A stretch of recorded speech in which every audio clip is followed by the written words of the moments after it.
Hello, this is Dean Radin, and I'm on Your Superior Self. Hi, I'm Anita Murjani, and this is Your Superior Self. Hello, this is Dr. Raymond Moody, and this is Your Superior Self. Hi, Cultural Creatives. I'm Bruce Lipton, and I'm here to join you with Your Superior Self. This is Paul Selig, and this is Your Superior Self. What's up, everybody? I'm Aubrey Marcus, and this is Your Superior Self.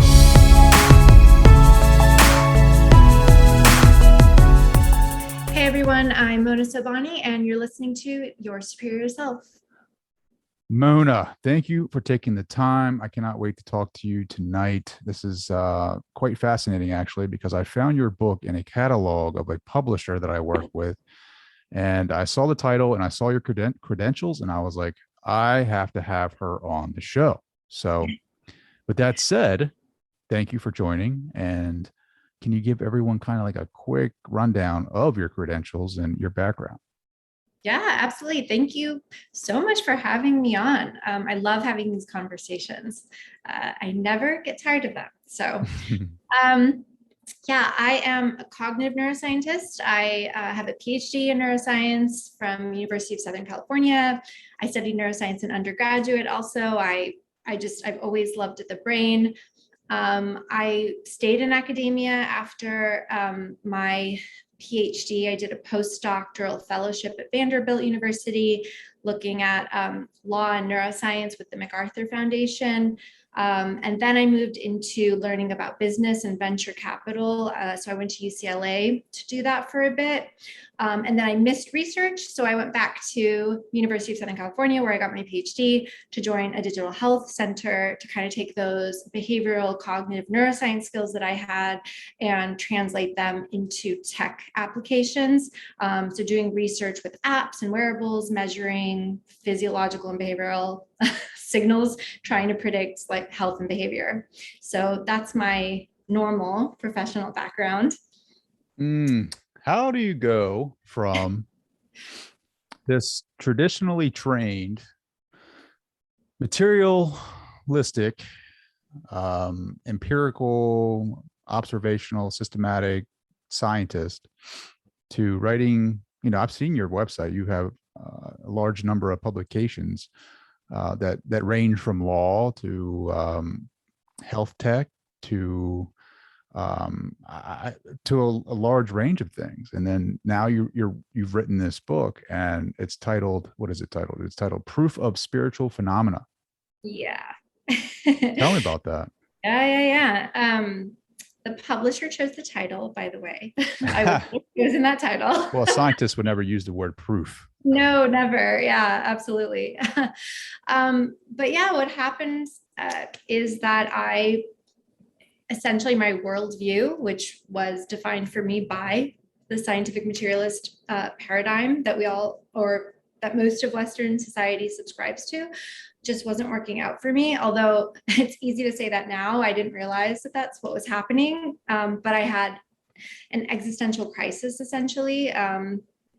Over it started in 2019, I think, is when it really, and the funny thing is with these kinds of things is it's going on for a while, but you don't realize it until it slaps you in the face. And you look back and you're like, oh, actually, I was struggling for quite a while and I wasn't happy. I just didn't know it. And so in 2019 is really when it came into my awareness in a really profound way, because of a series of life events that just made me realize how profoundly unhappy I was. And it was a dark night of the soul, as everyone says, like just a very dark place. And I've always been a very optimistic, outgoing, extroverted, happy person. So it was a really hard time for me, because I wasn't used to that kind of those kinds of emotions, and that is kind of like existential despair. So I opened up in this space. Well, do you want me to? Should I just tell the story kind of my? Well, I just think it's fascinating. Like you said, it was already there, that existential crisis, the dark night of the soul kind of thing. Like it wasn't like, well, that's the thing, right? Like a lot of times in the research, especially like regression towards the mean kind of stuff, is where people ask for help when they're at the breaking points. And then therapy usually, some people say, well, regression towards the mean, people get therapy and then they go back to where they were. I don't see any regression towards the mean in this story. Like, you were at a breaking point and you started going down this existential curiosity exploration journey, the hero's journey, that Joe Campbell would call it. And it seems like you're running full force with that. So yeah, definitely tell me, like, so what I love, we had a call earlier and we talked about your path a little bit, and we really resonated quite a bit on a lot of different subjects. But what really grabbed my attention, especially in the book, was when we started talking about your mom's gift of reading Armenian coffee. I don't know, however you put that, but Armenian coffee readings. Yeah. I think that was that the trigger? Was that the? Yes. So I guess the initiation of my opening to this was that. So I lived in cognitive dissonance, right? A little bit, because I was a scientist. Science was my religion, as I like to say. I totally bought into it. By the time you come out of graduate school, if you're trained properly, especially in neuroscience, you believe that all meaning is created from the human brain, that there's no external meaning in the world, that everything is created, that you detect coincidences, that it's all in your head. So if I had any inkling of romanticism or spirituality before I went to grad school, by the time I left, it was all gone. Because I think I was trained properly. And so, but at home, I'm Persian. My parents are from Iran. In our culture, as in many other Middle Eastern cultures, and I'm sure a lot of other cultures around the world, we use divination practices or some people in the culture use divination practices to foretell the future, or also to just intuit things that are going on currently in a person's life. And my grandmother was allegedly very skilled in this. I only met her twice in my life because she lived in Iran, and I was young when she passed away, so I never got to have a reading from her. But my mom inherited the skills, and everybody would come to our house, and at family parties, everyone always wanted her to read for them. And it was just one of those things in the family that you don't notice, or it's in the background. I never paid attention to it. I never believed in it. And especially, as I went through grad school, and it's actually interesting because the more I got trained to like externally say, I don't believe, or all meanings created in the brain. Actually, during grad school is when my mom we started having coffee every Sunday, and she would read my coffee for me. And I started taking notes because, just first of all, I wouldn't be able to remember once it was over. So I was like, let me start taking notes. And then I started noticing that a lot of what she said came true, not everything, but a lot of it, to the point where, I kind of got, just like my friends would argue over who could come over on Sunday to get their cup read. I just realized it was actually kind of reliable in certain ways. And so I looked forward to it every Sunday.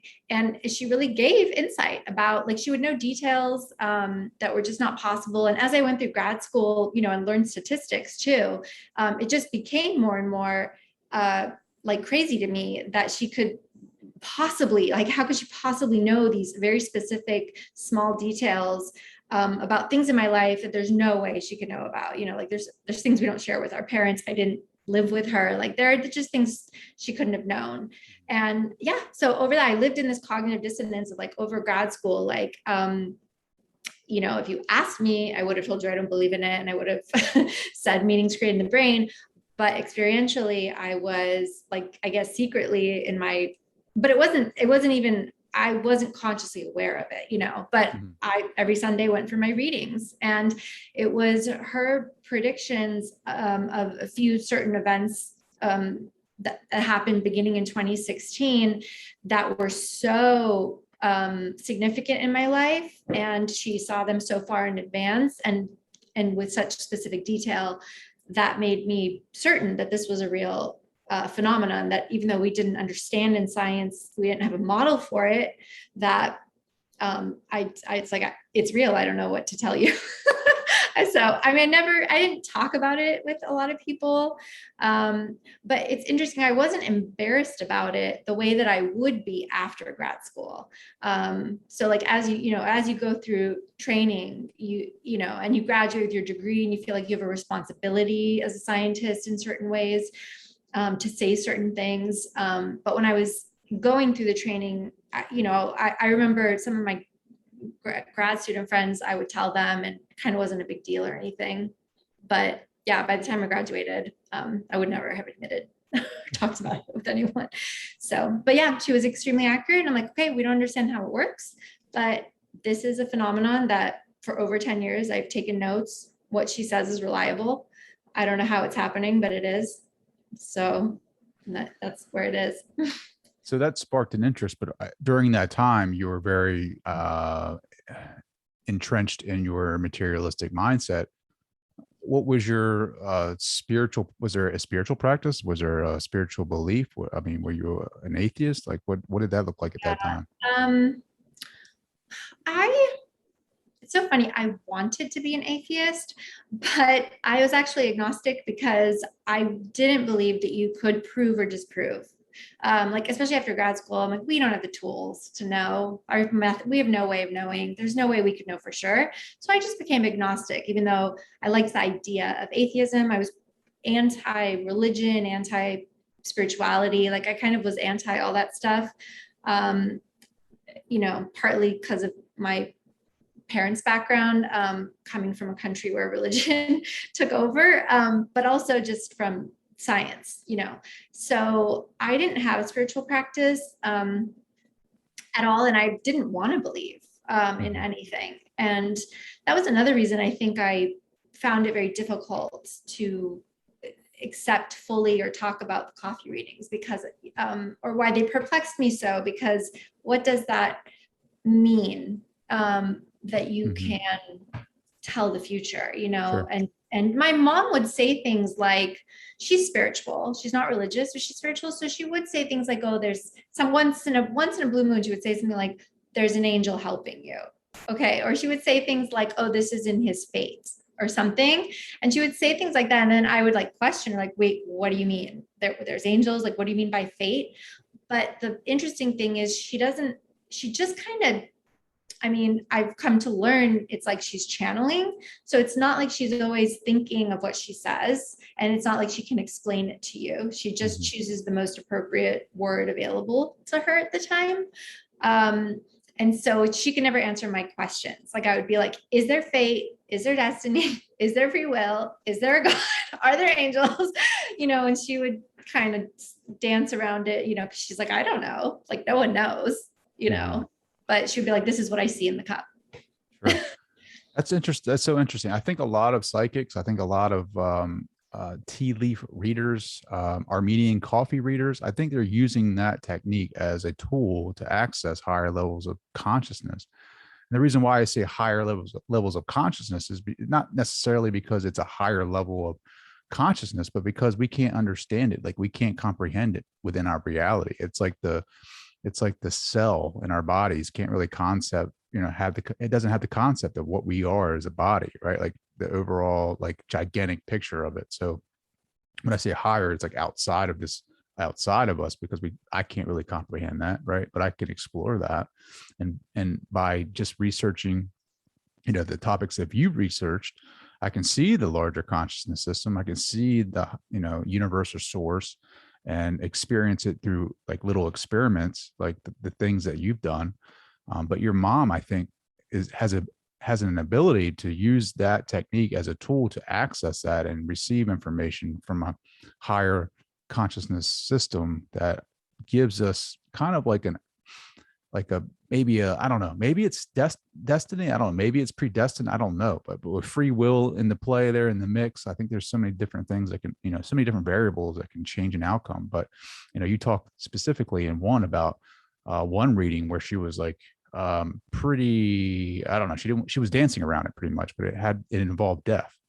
Yes, yeah. So that was one of the events. So there was this event, I'll talk about it right now, that I didn't act on it afterward, but it was I consider it one of the life-changing events. So it was, for weeks in advance, she kept saying something, very bad. And she at first didn't say anything. And then finally one week she's like, okay, this keeps coming up. I feel like I have to warn you. I'll never forget it. She said, I feel like I have to warn you. And she's never said anything like that before. So of course, like my heart dropped. I was like, oh my God, like, what is this going to be? But she was like, it keeps coming up. And the more it comes up, like the more times it comes up in coffee readings, the more likely it is to happen. She just warned me, like, you're going to get some very bad news. And she wouldn't tell me what it was. And, so of course I was trying to get it out of her. She wouldn't tell me.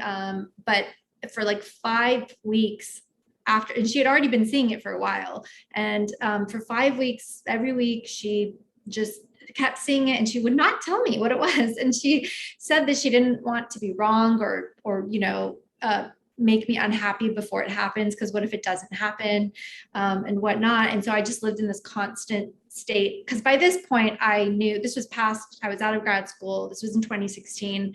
At this point I knew she was pretty good. And so I had faith in them, and I was pretty sure I was going to get bad news. So I kind of was like asking all my friends, I'm like, which one of you has bad news? Like I was on edge really for weeks. And then finally a friend texted me a Friday night in December and was like, I don't know if you heard, one of our professors was murdered by one of the students in our program. And it was someone I'd worked with on my dissertation, not on my committee, but someone I had designed an experiment with. So then I went back to her and told her, I called her the next day and I said, I know what it is. And she's like, what? And I said, one of my professors was killed. And she was like, yeah, it was a death. And she's like, I've never seen anything like it. So she's like, I didn't even know how to explain it to you. She's like, I knew it was a death. She's like, but I knew it was exceptional, like violent. Or, like something like that, but she didn't know how to interpret it because she'd never seen anything like it before. Which is the other interesting thing about, she says she interprets the symbols, like she learned what they mean from her mother, and she's since taught me. So if she sees a symbol she doesn't know, she has to guess and interpret. And it's like archetypal, so, if it's a lion, then it's somebody brave, courageous, that could be vicious, that kind of thing. Mm-hmm. So that happened. And then, my whole, I was upset as an understatement, about the actual event, but also about how she could have possibly seen that. So it was, in my mind, I was like, so for 8 weeks, my professor was happily with his family while his death was like in my coffee cup pending. And it was like just so hard to understand that.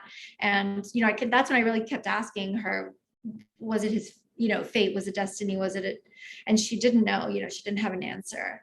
So I didn't do anything with that. It occupied my mind, but nothing actually happened, except I got very curious about these topics, but I didn't research. I didn't do anything with it because I was very busy at the time with a new job and overwhelmed and working long hours. So I didn't do anything. And then it wasn't until 2018, 2 years later, when she predicted, with crazy accuracy, this romantic relationship that came into my life, but she had the outcome wrong. And we've since we think she got too invested, which is another thing readers will tell you, like if you're too close to the situation, you can't read properly, because your emotions get in the way, and they can cloud your perception or your judgment or your interpretation of what you're receiving. But in any case, I was, upset that relationship fell apart, even though obviously in hindsight, I think it was the right thing. But I was upset it fell apart. And then I was upset that she was wrong. And I couldn't understand how she was so normally right, how she could be wrong. And then I was like, I had kind of a crisis of, are we wrong? Did we create meaning out of all of this? Is there no fate or destiny, or did something change? And, like, I felt like the, rug was pulled out from under me, or like my whole world just pulled, because in some way the coffee made me feel like I had control or a sense of what was coming always. And this just blew that. And this was the event that, it was like, I kind of think of it like my life was a can of gasoline that had already spilled, and it was just waiting for one thing to, and this was like the lit match that was like, no, nothing is fine. You're not happy with anything, but you're not realizing it. You're not awake, And so, yeah, after this happened, I just looked around and I was like, I'm not happy, but why? Like I have so much of what I thought I wanted. Like, why am I so not happy? And the whole fate destiny thing is what launched me on the spiritual journey, kind of by accident. Like, my friends were like, let's go to a psychic, heartbroken. And so we went to a psychic, and I was like, I've never been to a psychic. Are these people for real? Like, and of course there's that cognitive dissonance again, like my mom does it, but I'm still viewing other psychics as fraudulent, because that's the narrative in our society. But we went, and I was like, oh no, they're really good too. Like, a lot of what they said was crazy accurate and not vague at all, very specific, like the time frames they would give for things that there's no way they could know. We did this for over a year. My friends and I would go and compare notes, like kind of a pseudo experiment. And then that's when I learned about that, all of the psychics would talk about karma and reincarnation and consciousness, and other dimensions and things like that. And I remember just being like, okay, whatever. I don't care about that. Like, I just want to know like what's going to happen in my life. I want to know about me. Yeah, I want to know about me. But like, I heard what they said, but when you don't have an understanding of framework in your mind, this is like a well-known phenomenon. Like, it bounces off your brain. You hear it, but it doesn't stick because you don't have a place for it in your brain. So it just bounced off me. I wrote it down in my notes. And then it wasn't until a few months later, in 2019, towards the end of 2019, I was listening to Chelsea Handler's podcast, and she had a psychic medium on, Laura Lynn Jackson, and she told the framework, like she explained it. She's like, we reincarnate, we learn lessons, we have soul groups. And I was like, wait, I've heard this before. Where have I heard this before? Oh, it was the psychic readings. And so I just kind of listened, and, but the scientist in me was like, this is like, how come I've never heard of this? This is ridiculous. This can't be true. I totally didn't believe it, but because I'd heard it before, I listened. And because it related to me in my psychic readings, I was like, let me look at those notes. Let me see which of these relationships was karmic. And so, but I didn't really believe in it. But on the podcast, they mentioned a book, Many Lives, Many Masters by Brian Weiss, which he's a psychiatrist. It was a case study of a patient and how he was a normal psychiatrist and just stumbled on past lives in the 80s. With this one patient, and I ordered the book not knowing what it was about. I thought, a psychiatrist case study. I had no idea it was about past life regression. And when I got it and read it, it was the third time that the spiritual framework was in the book. And I was like, what the hell is going on? And I really started to pay attention. And because he was an atheist, he was well-trained, went to Columbia, went to Yale Medical School. I was a science snob. I wouldn't have believed any other person writing a book. Like, it had to come from somebody like myself, somebody science trained and an atheist, for me to give it the time of day. And so that was like the third time I was being presented with this framework, and it was from someone that seemed trustworthy. But of course, I'm a neuroscientist. So I thought, okay, this book was interesting, but kind of nuts because he talks about like spirits. But so then I went to look into the literature, and that was like the entry into the like rabbit hole. Down the rabbit hole I went. Like I went to read all the literature on past life regression, which led me to transpersonal psychology and psychedelics, and then all of the psychic research that was done by the US government. And then I started reaching out to people to interview them because it wasn't even supposed to be a project. I just wanted to know, I just wanted to know what people believed and if they believed in any of this stuff. Because even though I read so much evidence, it's so hard to overturn a belief system, a worldview. Yeah. Like it was so hard. I mean, and I think finally I've turned a corner, but I still have days where I'm like, I don't know, did I fall for this? Did I fall for, like, am I being stupid? Like there's still, it's just so hard to overcome beliefs. So yeah, I went on this long journey, and that's what the book is about, is everything I learned. It's my transitioning from like a total skeptic to just becoming more open-minded, which, and then I went from extreme suffering, despair, existential despair, wishing I wasn't alive, to like finding some peace, which I realized I never really had before, ever. Like I thought I was happy, but looking back, you can see I was superficially happy, but I was never fulfilled. Anyway. Even with all the credentials and the Ph.D., like, that's interesting because like, that goes to show that it's not about the check marks, right? It's about actually, I think it's the path of finding ourself, right? Like that, what Maslow talks about, the self-actualization, right? There's so much that I resonate with in that, what you just said, right? Like, there are days where like I still, we get so narrowly focused on our moments of like in the mission of what we're trying to achieve, that we forget about taking a step back and being in the moment, like fully like present in the moment, to kind of expand your lens a little bit to see the overall picture. I don't know if we ever live in that space of like, that superior self, that place where we draw inspiration, like in meditation, right? Like when you're in that quiet space, and I feel like that's when you're drawing from that higher consciousness, or that source that you are, that the near-death experiences, the past life regressions, all of that space in between lives talks about, where you're with your spirit guides, or you're that actualized higher awareness. Like I don't know if we as human beings live in that space just because of our condition as being human beings. I think it is, and in my meditation, like I'm always trying to reach that out of body state where I can explore the universe. They have a lot of literature on that that I am fascinated with, just with like remote viewing and healing and that type of modality.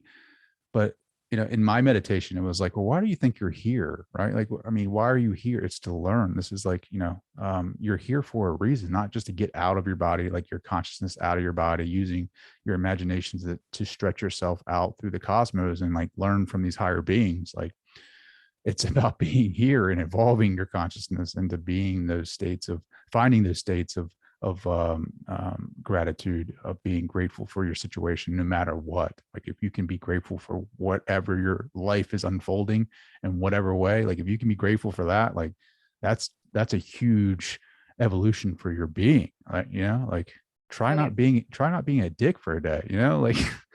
Oh, yeah, that definitely resonates with me.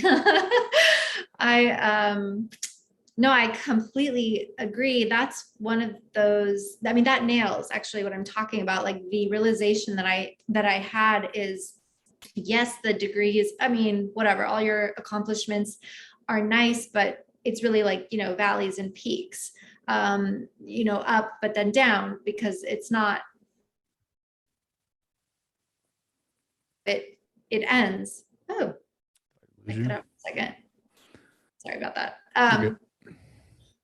And then I think that I think one of the things that I realized on this, so on the spiritual side, you're right, like on our everyday, living consciousness, we're not engaged with that kind of thing. But I did find on my journey that the more that I meditated and tried to be mindful, be present, and opened up, literally just opening up to the possibility, I did start having experiences myself. And even though I didn't choose the title of the book, it ended up being relevant because it's like I initially was looking for scientific proof of spirituality. Like that's what I thought I needed to believe. That was the whole journey. My whole book is about, I need to find real evidence that this is real, or I can't believe in it. Evidence that I accept, like proof that I can hold in my hand and assess with my scientific training, which I did find, and I put it in the book. But what I also found was that the more you open up and engage, you get a lot of personal proof, like in your day-to-day life, having precognitive dreams or premonitions or whatever it is. When you get into that flow, I mean, the universe, kind of opens for you in that way. And then you have personal experience. And, for some people, all they need is personal experience. For some people, they only accept scientific proof. And for me, I guess I needed both. Sure. It's all about the subjective experience, your own interpretation of like the reality that's unfolding, right? But then you talk about the cognitive science behind that, and our brain is, the capability of our brain to pick up patterns. That's what worries me a little bit, because I do believe that the universe talks to us and shows us like synchronistic signs,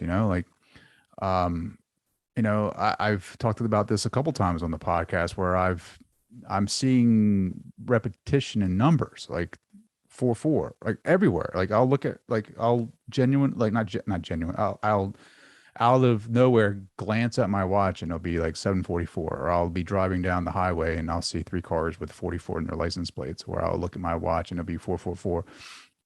Like, and yes, the science says that the brain is, I think you actually called it something. What effect is that when your pattern recognition? What is that? Yeah. Yeah. Creating Bader mind. Oh, that one. Effect? Oh yeah, there's that one. Yeah, where you like recently hear of something and then you start seeing it everywhere. Yeah, well, that freaks me out, right? But this has been happening for months, right? Like, this is like something I recently heard about. Like I've always heard about synchronicities, but like these numbers unfolding, and then like I think about it, and then okay, that's a coincidence. Oh, that's another coincidence. Oh crap, there's 5 cars that have 44 in it, right? Like my brain cannot be picking up that many cars in that quick, that fast of a sequence for that to be just a brain mechanism. Like it has to be something higher than myself. Like it has to be the universe, communicating with me, and that's, that to me is my subjective experience. Mm-hmm. I think everybody has to find their own. And that's not just the only thing that happens, right? Like I set up little experiments and just kind of like, remote viewing, which I think is fascinating, right? Because you have evidence that supports remote viewing in your book. I'm trying not to say prove. Right. I respect that. I know, but we want to say that we're like, we have this evidence that was collected by blah, blah, blah, and it supports this and it's proof, but it's like, yeah, it doesn't prove anything. It just supports. Yeah, I think I've thought about this a lot over the last 3 years, but especially the last 2 years, because what's interesting is COVID. So with COVID, we want to believe that if you have enough evidence that comes from reputable sources, and if everyone just sees and understands the evidence, everyone will be on the same page. That's the principle we're bringing to this, right? The spiritual stuff is like, if I can just understand, like if I can have proof, then I can know. But look at COVID. COVID is a virus. We can sequence it. Vaccines, I mean, pretty much across the world, and again, I don't know. Nobody knows. Is it conspiracy or is it real? I mean, I think it's real because I have trust in my institutions, but it's by all measures of our standard science of what we believe to, like, I'm going to come to a rational conclusion, that was blown out the window with COVID. So, like I try to keep that in mind when I'm thinking about my spirituality too, because, again, there's all these studies that support remote viewing, and you can hold it up to people until you're blue in the face and try to explain it to them. Or if they're scientists and they read it, they would understand it. But if you don't want to believe something, you're not going to believe it. Sure. So at the end, as we love to think we are rational, logical creatures, and then we're not really. Sure. Well, they're fighting their dogmas too, right? Like everyone thinks that science is this pure thing that shows evidence of support, and that this is the way that it's supposed to be. Like they are now the high priests that Bruce Lipton talks about. You know, like these are now the high priests, where it used to be religion back in the day, in the medieval times or whatever.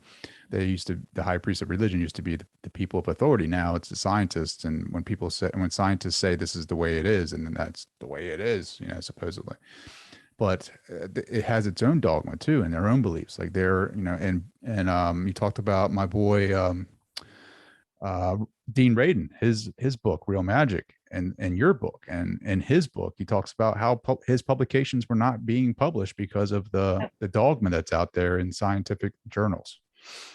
Absolutely, yes. Science, I embodied it, so I know it very intimately. It's a human thing to have heuristics, to have shortcuts, like we don't know everything.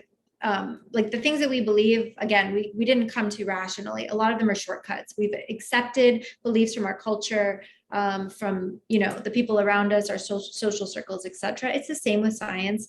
You know, we have this paradigm, the scientific materialist, Cartesian rationalist, logical positivism. This is the framework we are working with.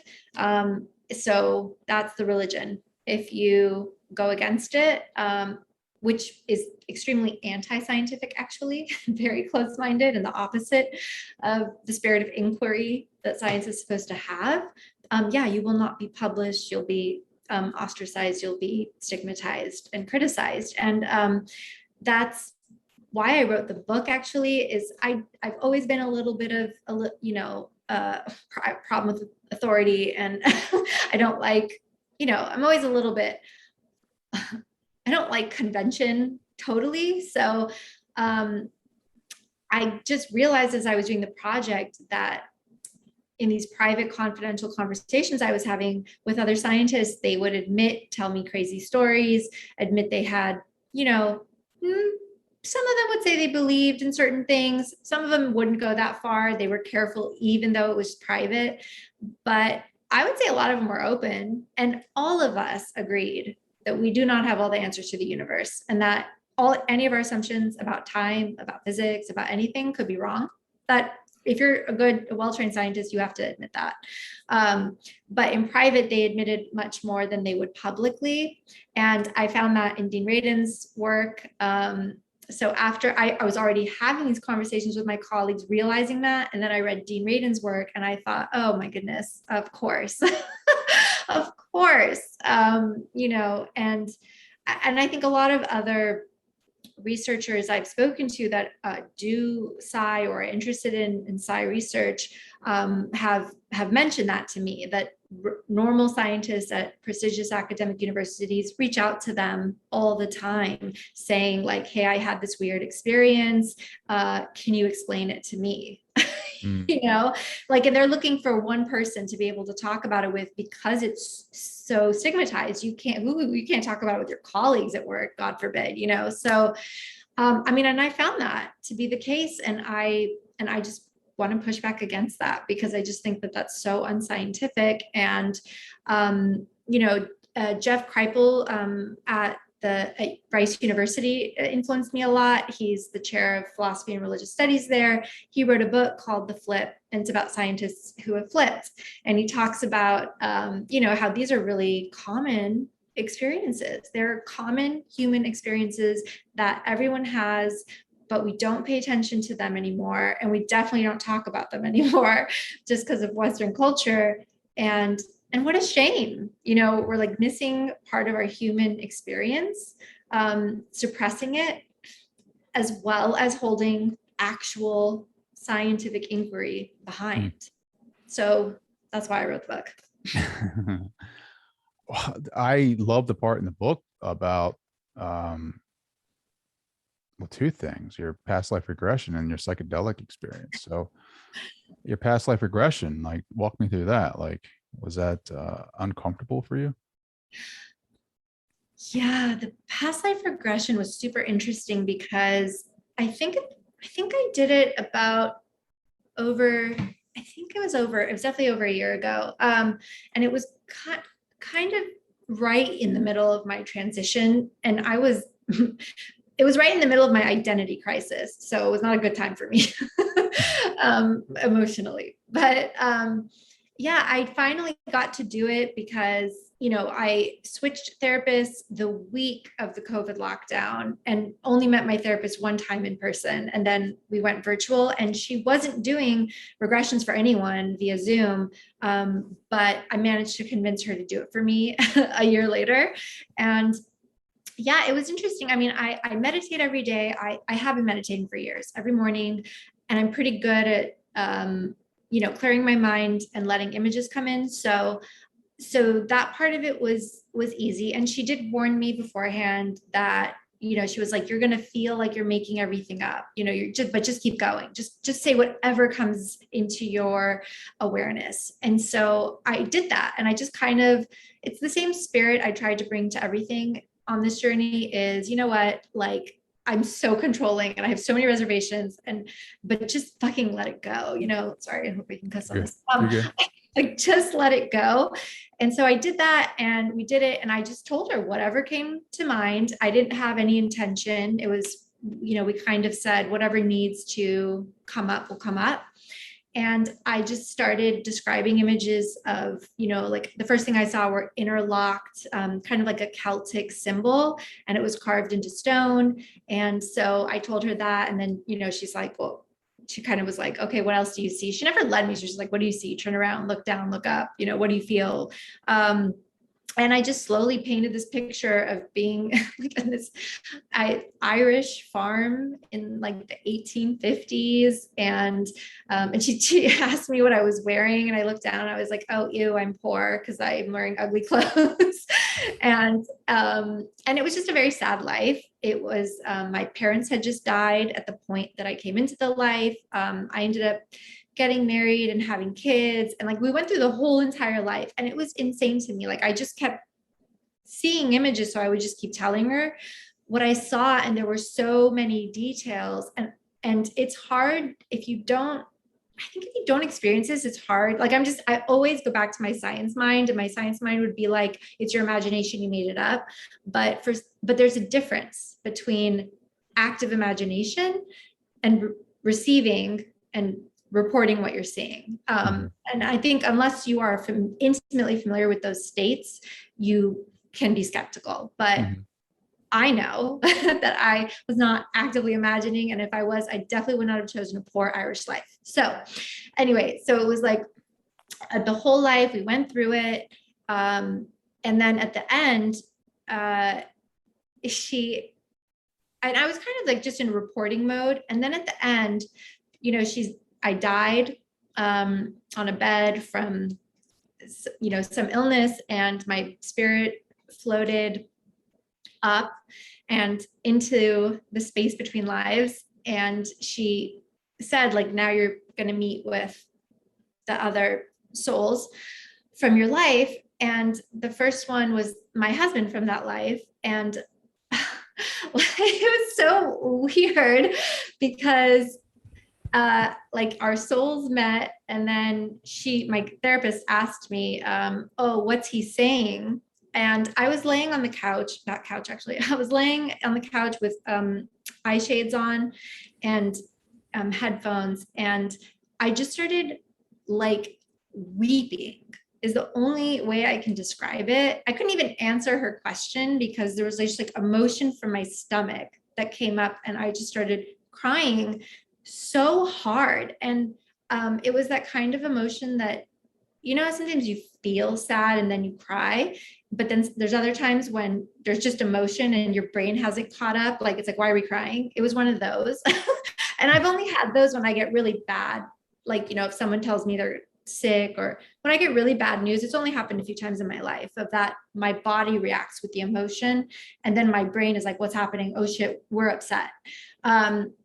And so it was that kind of emotion. And that's what surprised me because I've only had that a few times in my life for very, emotionally bad news. And so she asked and I just started crying and my conscious brain was like, why are we crying? What's happening? We don't even know this person. It's fine. You're so embarrassing. Why are you crying on the couch? My critical mind. But I couldn't stop it. And it was just so much emotion pouring out of me. And then finally, when I caught my breath, I just told her, she's like, what is he saying to you? What are you saying to him? And I just told her, and it was things like, I think I told him, oh, I'm so sorry for never showing you I loved you. Because in the life I was not affectionate because I had closed my heart because my parents had died when I was young. And my God, saying those words, I just was falling apart. And it was just a very beautiful, I felt his emotions, I felt my emotions. It was so weird. And we did it with each person in that life, my parents that had passed away, and I just could not stop crying. It was just overwhelming how much emotion was pouring out of me. And I got it. I had read all this literature, which is another thing, scientists, we just read everything. And everyone kept telling me, it's one thing to read and have knowledge. It's another to experience and have wisdom.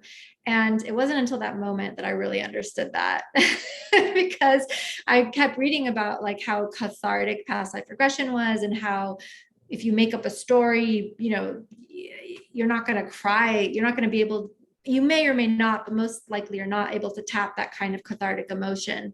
And it wasn't until I experienced it myself that I was like, oh man, I don't even know where that emotion came from. I've never even cried like that, in a normal, upsetting situation. So it was very, very exceptional, a very exceptional and odd experience. And I did it a second time and it was the same thing. Just so much emotion. Same story? No, it was a different life. Mm. A different life. It was I couldn't tell if it was Greek or Roman, but it was something like that, some sort of, white rose columns. What about the psychedelic experience? Psychedelics, yeah. So I've never been interested in psychedelics because I'm type A control freak scientist, but I read the literature on it when I was doing the research, and I was blown away by all the new findings of how incredibly healing they are, and which I had no idea. The narrative we inherit from our culture is psychedelics are trippy, and hippies do it, and it's dangerous for you. And so I never really even thought about psychedelics. I don't even have that many people around me. I mean, some people around me who've done it, but. So when I read the literature, the healing effect of the psychedelics was incredible. I read science papers all the time, therapeutic studies, the effect sizes, the percentage of participants who were being healed from anxiety and depression, which are notoriously hard to treat, from PTSD, which has no known cure and nothing that helps really. It was incredible. It was honestly, any scientist who reads that, that's incredible. And I know there's a lot of work to be done. People always want to qualify. We need a lot more research. We need long-term research. We need different populations, all very true. But there has also been decades of research going on with psychedelics, even though it's not clinical. Behavioral health therapists have been using it to heal people, and I was just blown away by that. So I also the literature on the mystical spiritual experience of it. So I obtained some LSD and had I don't recommend anyone do this, but I have a friend who's a pharmacist who works at the ICU. So I had her read the LSD handbook. I read the LSD handbook. We prepared, I'm still type A. So I set up food and an art station for us. And we had the whole day planned. And it was just it was one of the best days of my life. I didn't have, I kind of had spiritual experience, but I've since done other psychedelics where I had like one of those where you merge with where you are the universe. So looking back on the LSD trip, I think I thought I didn't see God or anything. It wasn't that big of a dose, but I did feel connected to everyone, and I felt overwhelming love and all of that. Love is all you need. That kind of thing. I definitely felt that on the LSD, and also the therapeutic insight. So, with psychedelics, you can make a list of questions that you want to ask yourself. You've got your conscious brain out of the way. You have access to your subconscious, and it will tell you what you need to know. So I did that. I prepared questions. And I just kind of asked, what's my biggest problem right now? And the answer I got was, you forgot to be weird. And then like a montage of all the moments in my life where I had like betrayed like myself, like who I really am, kind of like that weirdo kid you are, that kind of just keeps getting told as you grow up, oh, don't put your hair like that. Don't be too loud. Don't get a second piercing, whatever, all that stuff that you're told. Like I was just kind of shown a montage of like how that happened to me over my life. And the message was like, you forgot to be yourself and you forgot to be weird. And it was such a deep, it's what they say, it's that deep knowing, that knows. It wasn't like cognitive, like I came out of it like, oh, like you do in psychotherapy, you come out like, okay, this is the problem, I should address it. It was like an emotional, cognitive, like it was just a deep knowing, a deep, deep understanding. Nothing further was needed. I just totally got it. And I was like, that's it, going forward, I'm going to be myself. So yeah, I'm a huge fan of psychedelics now because of that. And I do think I think for the healing properties, but I think also it does help you get to that, understanding of a deeper spiritual and mystical reality that I do believe is there. And you can have access to it, with various things. You don't need drugs. I've also tried breath work.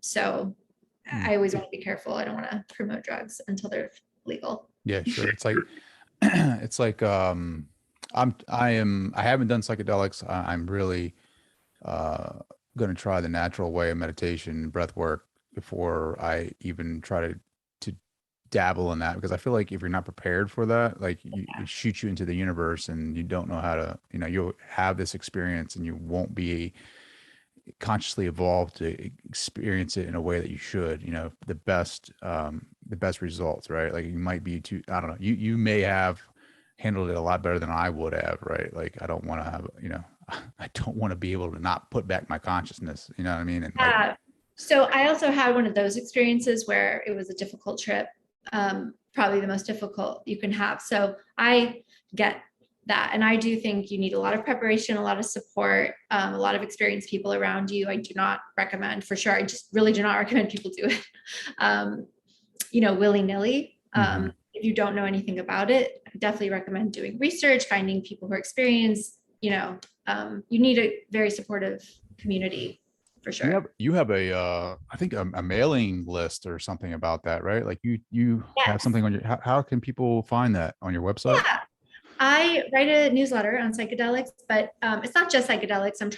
I inherited it from a journalist, Erica Rex, and it was initially focused on psychedelics. So the first few ones I've done are on that, but I'm going to expand it to talk about breath work and other healing modalities and other ways of reaching non-ordinary states of consciousness.